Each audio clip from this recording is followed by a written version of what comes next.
When I said, are there any questions? His hand shot up, the first hand that went up, and I just went, yes, sir. And he said, if there is a good God, why doesn't he stop all the evil in the world? I said, sir, that is an excellent question. Why would a good God allow evil? This is the Orthodox Project Top. Let's start.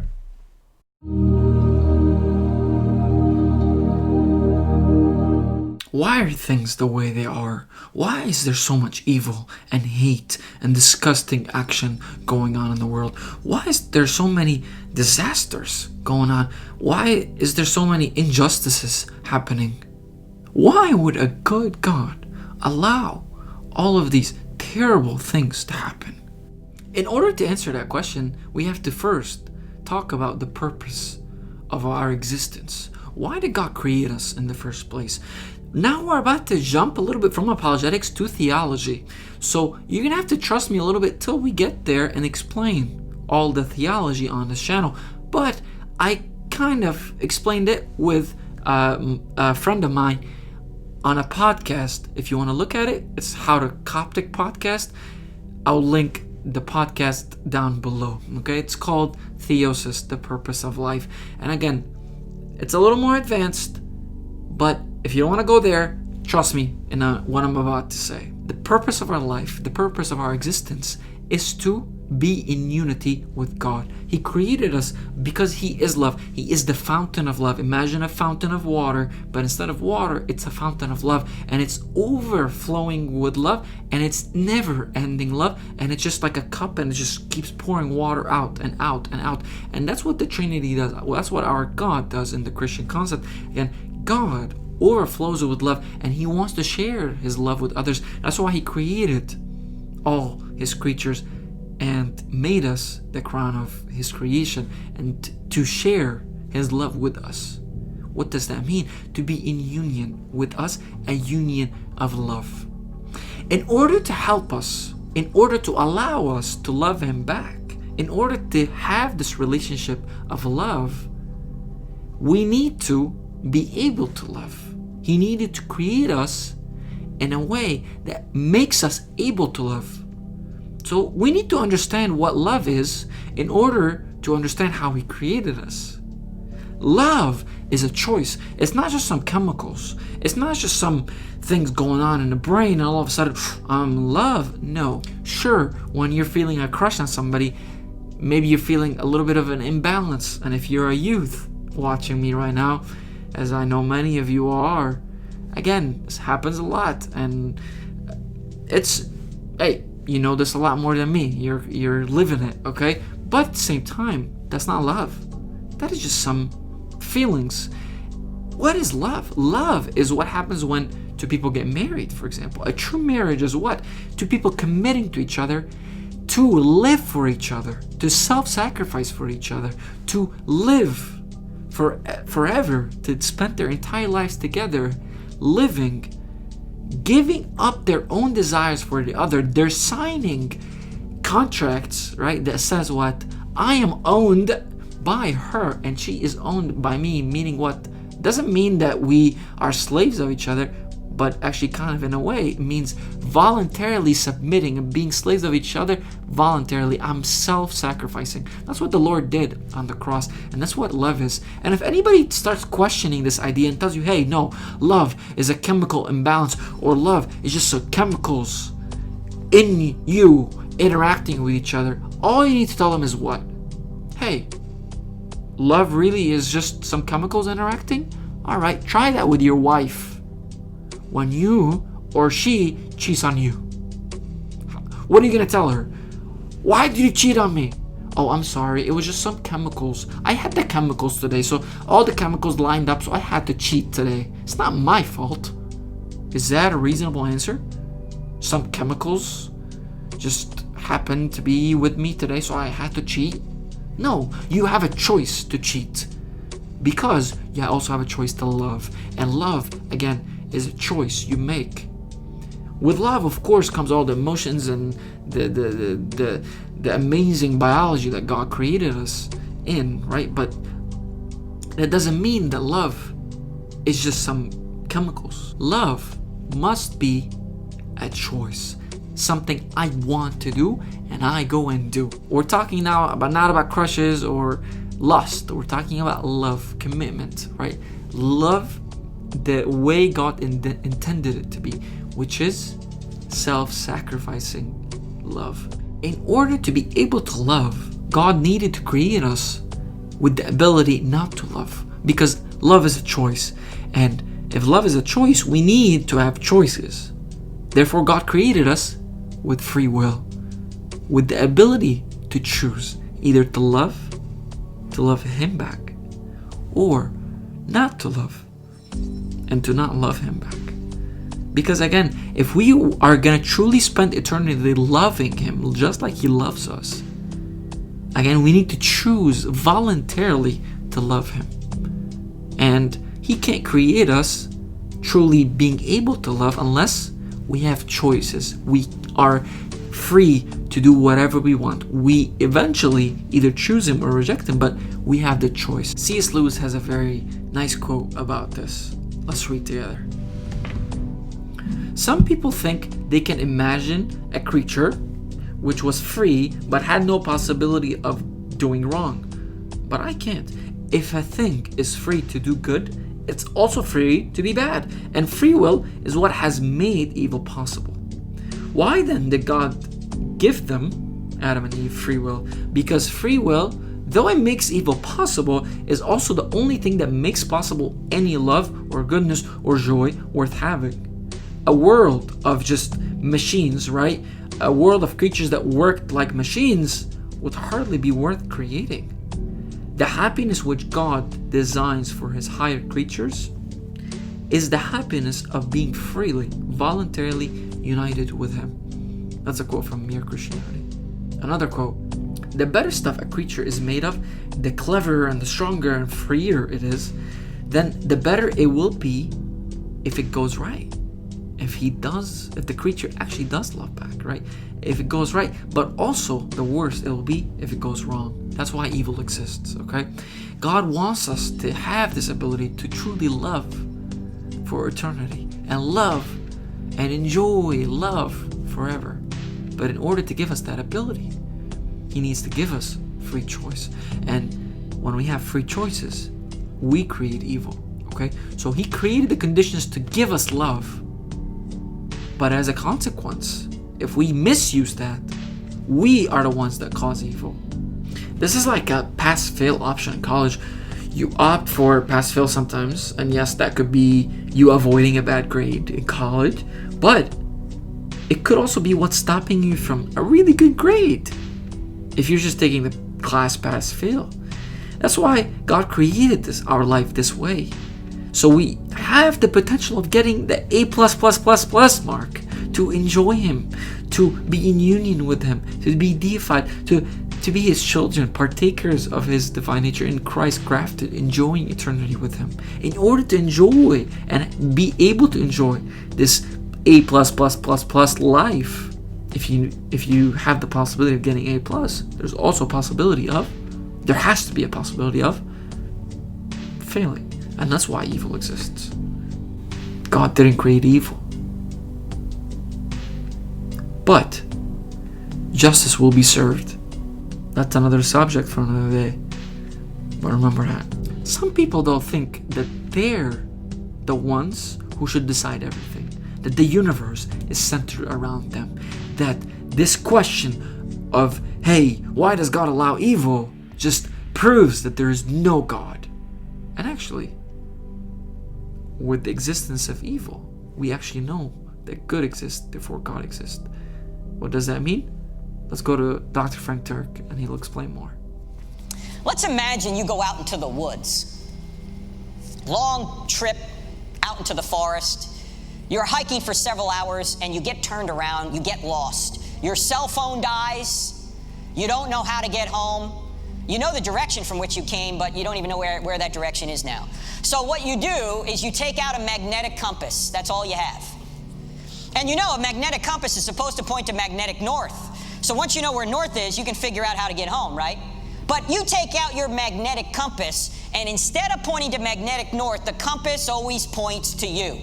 No matter where you turn, The compass is always pointing to you. How helpful would that compass be? Not helpful at all. You know where you are. You're trying to figure out where north is. Question. Why do we think that the compass always points to us? I mean, as Christians, even as Christians, and for those who are not Christians in here, you may think this as well. Why do we think that if things don't always go our way, that either God doesn't exist, he's evil, or he's forgotten about us? Do you realize that whether or not God exists, you are not the center of the universe? And neither am I. But we sometimes think we are. Things always have to go our way. The compass always needs to point to me. Now, by the way, is there a true compass to life? Is there a right way to live life? Yes. Only if there's a purpose to life. In fact, a lot of times, I'll get questions, and maybe you'll get questions that are very sensitive questions in today's society. Normally, they're questions that have to do with sex. Homosexuality, transgenderism, could be any one of a number of issues. And sometimes, when I get a question, what do I think about, say, homosexuality? My answer is, it doesn't matter what I think about it, because the compass doesn't point to me. I'm not the arbiter of right and wrong. So I will ask the question back to somebody. I'll say, I can't answer that question unless I know what the purpose of life is. Because if there's no purpose to life, there's no right way or wrong way to live it. Right?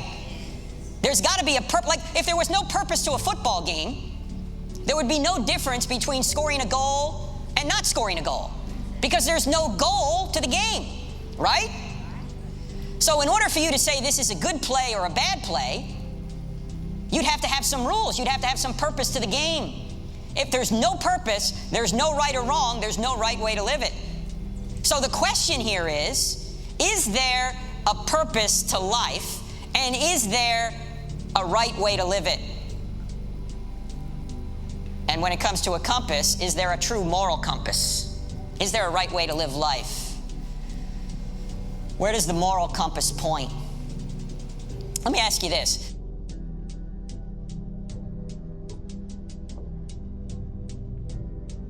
How can you discover who's right and who's wrong, Mother Teresa or Hitler? How can you discover it?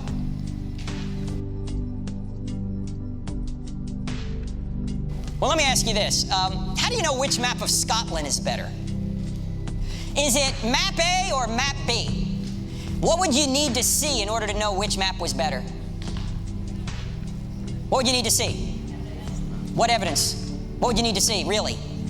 You would need to see a real, unchangeable place called Scotland, right? Because that's the only way you can compare to see which map is better. If Scotland doesn't exist, then these two maps are meaningless, right? But since Scotland does exist, we can see map A, while it's not perfect, is a better representation of the real Scotland than is map B. In other words, we have an external referent to which we can compare both maps. That's exactly what we do when we compare Mother Teresa and Hitler. Mother Teresa wasn't the standard. Hitler wasn't the standard. There's a standard beyond both of them by which we measure both of them. And we say Mother Teresa measured up to the standard better than did Hitler. If the standard doesn't exist, then you can't say Mother Teresa was better than Hitler. In fact, C.S. Lewis, who, as you know, is from your country here, during World War II, was doing BBC broadcasts. And the BBC broadcasts were later put into a book called Mere Christianity. And in that book, he said, the moment you say that one set of moral ideas can be better than another, you are in fact measuring them against a standard beyond both of these moral ideas. He said, in other words, if we're going to say that we here in the UK are better than the Nazis, there has to be a standard beyond both us and the Nazis to say we're closer to the truth than the Nazis are. In other words, the standard that measures two things must be different from those two things. And that standard turns out to be God's nature. The third argument for God after the beginning, the sustaining and fine-tuning, is the moral argument. And this is going to be big on a college campus. But the only point I want to make here is if there's just one thing morally wrong out there, just one, like it's wrong to torture babies for fun, then there has to be a God. Why? Because if there is no God, if there is no being beyond humanity, then that's just your opinion against a baby torturer's opinion. It's just your opinion against, say, Hitler's opinion. If he wants to murder 6 million Jews, that's just his opinion. If there's no standard beyond you and Hitler, Who's to say he's really wrong? This is one of the most powerful arguments for the existence of God. And in college, everyone's going to talk about moral rights. They have a right to this, a right to that. You need to stop and say, what do you mean by rights? And where do rights come from? Because if there is no God, they're not rights, they're just preferences. So ask them, where do rights come from? If there's no God, there's no right to anything. Even all their pet rights, same-sex marriage, homosexuality, whatever their right is, there's no right to anything if there is no God. It's just a preference. But the question that you need to ask somebody is, if there is no God, why is anything in the Old Testament wrong according to your view, right? Because if there is no God, everything's a matter of opinion. Killing Canaanites or not killing Canaanites is irrelevant. There's no right or wrong. So an atheist has no grounds to complain about anything in the Bible. But if an atheist says, well, it's a problem for you, you say God is good, now that's a fair question, right? You say that's a fair question. I answer this in the book, Stealing from God. Let me just give you the 1-minute answer. So let's just take the Canaanites, for example. Does God just wake up one morning like a mafia boss and go, Canaanites, I want them dead? No, he gives reasons, right? What are the reasons the Canaanites need to be either pushed out of the land or eradicated? He says, well, they've been doing all these detestable things for years, and I've been warning them for over 400 years. The iniquity of the Canaanites is not complete.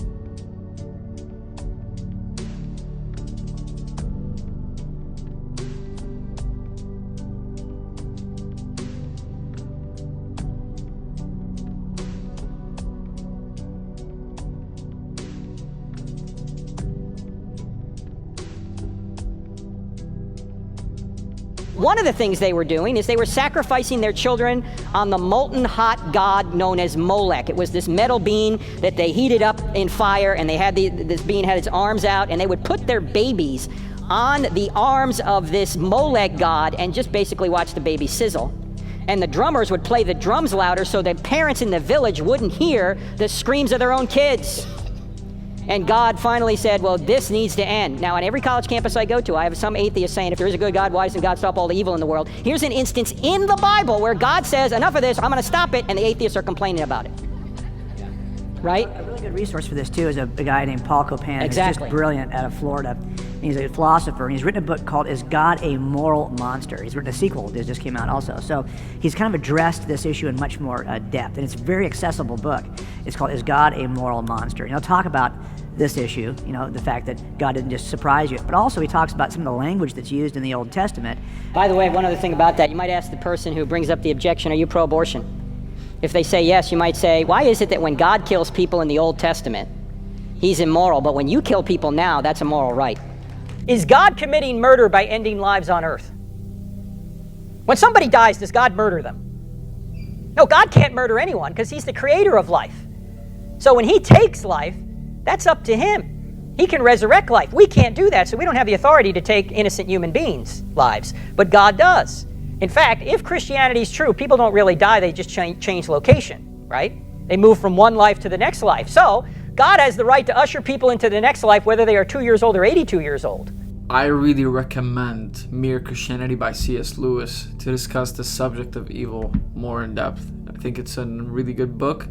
But again, all the books in the description down below are really good, right? And they all explain this topic in depth, especially C.S. Lewis, Mere Christianity, and Stealing from God by Dr. Frank Turk as well.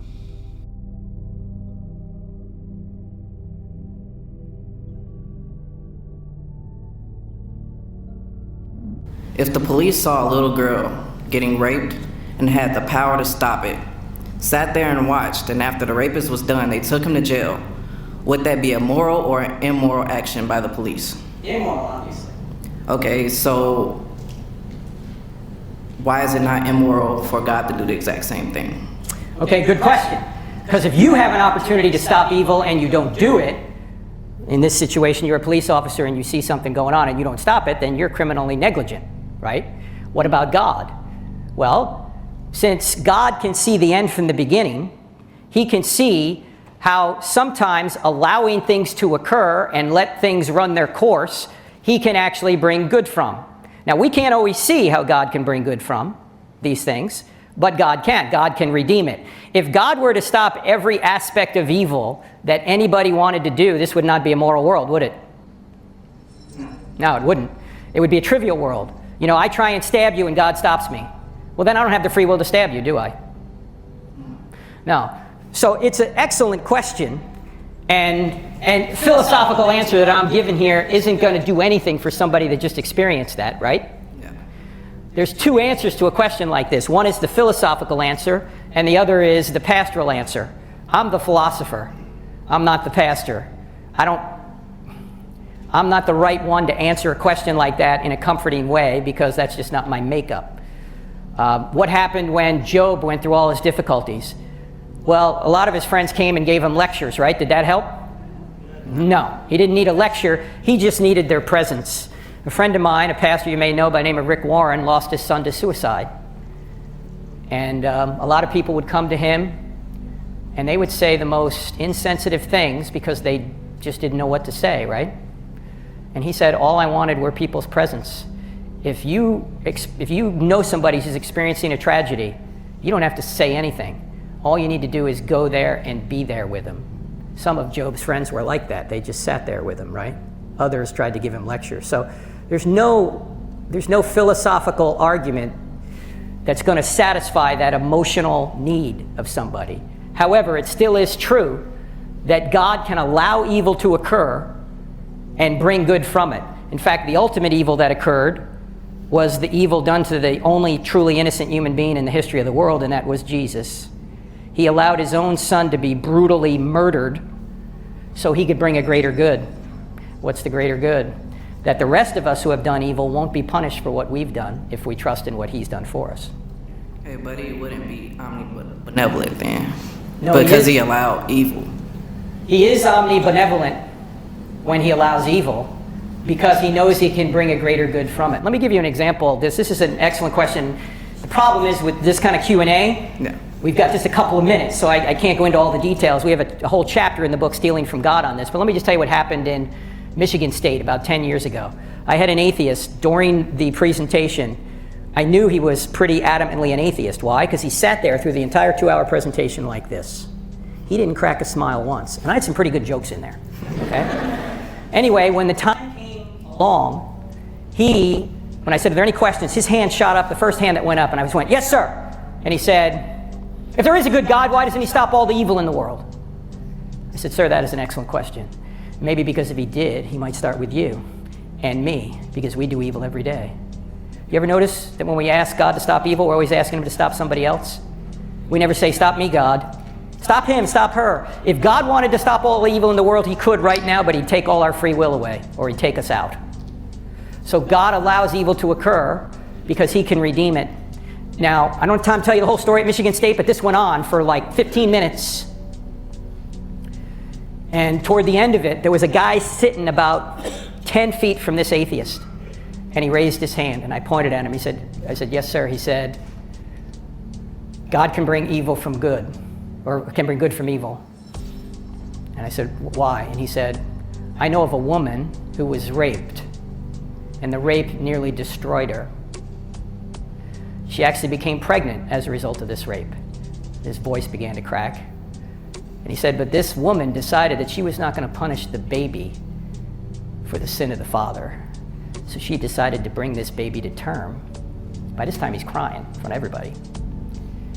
This baby grew up to be a man, and that man became a pastor, and he helped lead a lot of people to Christ, and he also helped disciple a lot of people in Christ. That man is me. And then he looked over at the atheist and he said, if my mom can bring good from evil, so can God. Okay, let me end on this, because that's a good question. Why didn't God create a universe where everybody just believed and nobody did evil? Is that logically possible? For God, yes, it's logically possible, but it's probably not actually achievable. Why? Because even God can't do a contradictory thing. He can't create free creatures who are forced to follow him. Okay. Any world God creates is probably going to have people that disobey him, if he creates a free universe. He can create a robot world, but then this wouldn't be a moral universe at all then, would it? In order to create us with the possibility of loving, he also needed to create free creatures. You can't have love without having the freedom to choose love. If you have choices, that means you have more than one option. You have love or not love. When we're discussing the subject, we need to be careful, because a lot of the times when people start asking these questions, they're not asking because they need the logical answer in the moment. They're asking because they're hurt.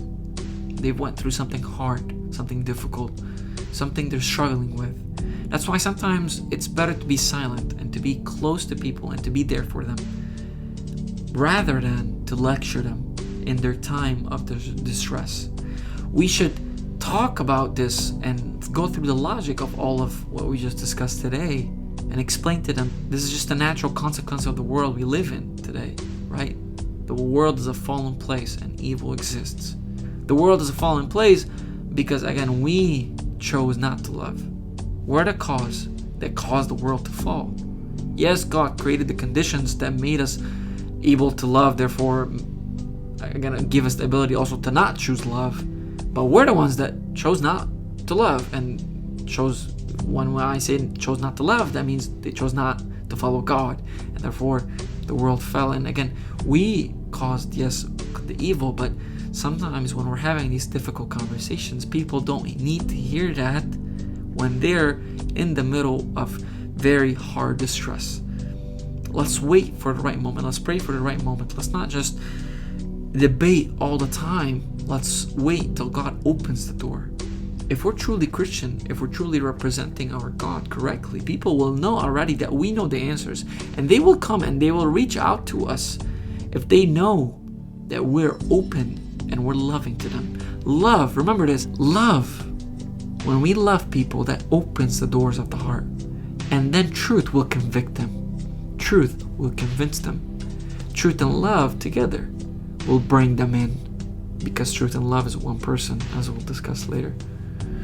But again, without love, the door will not be open. So we need to, when we're having these conversations, we need to be careful. We need to love and say truth. We can't dismiss one over the other. And when they're hurting, they need love to open the gates of the heart. And then when they ask, of course, you can tell them the truth.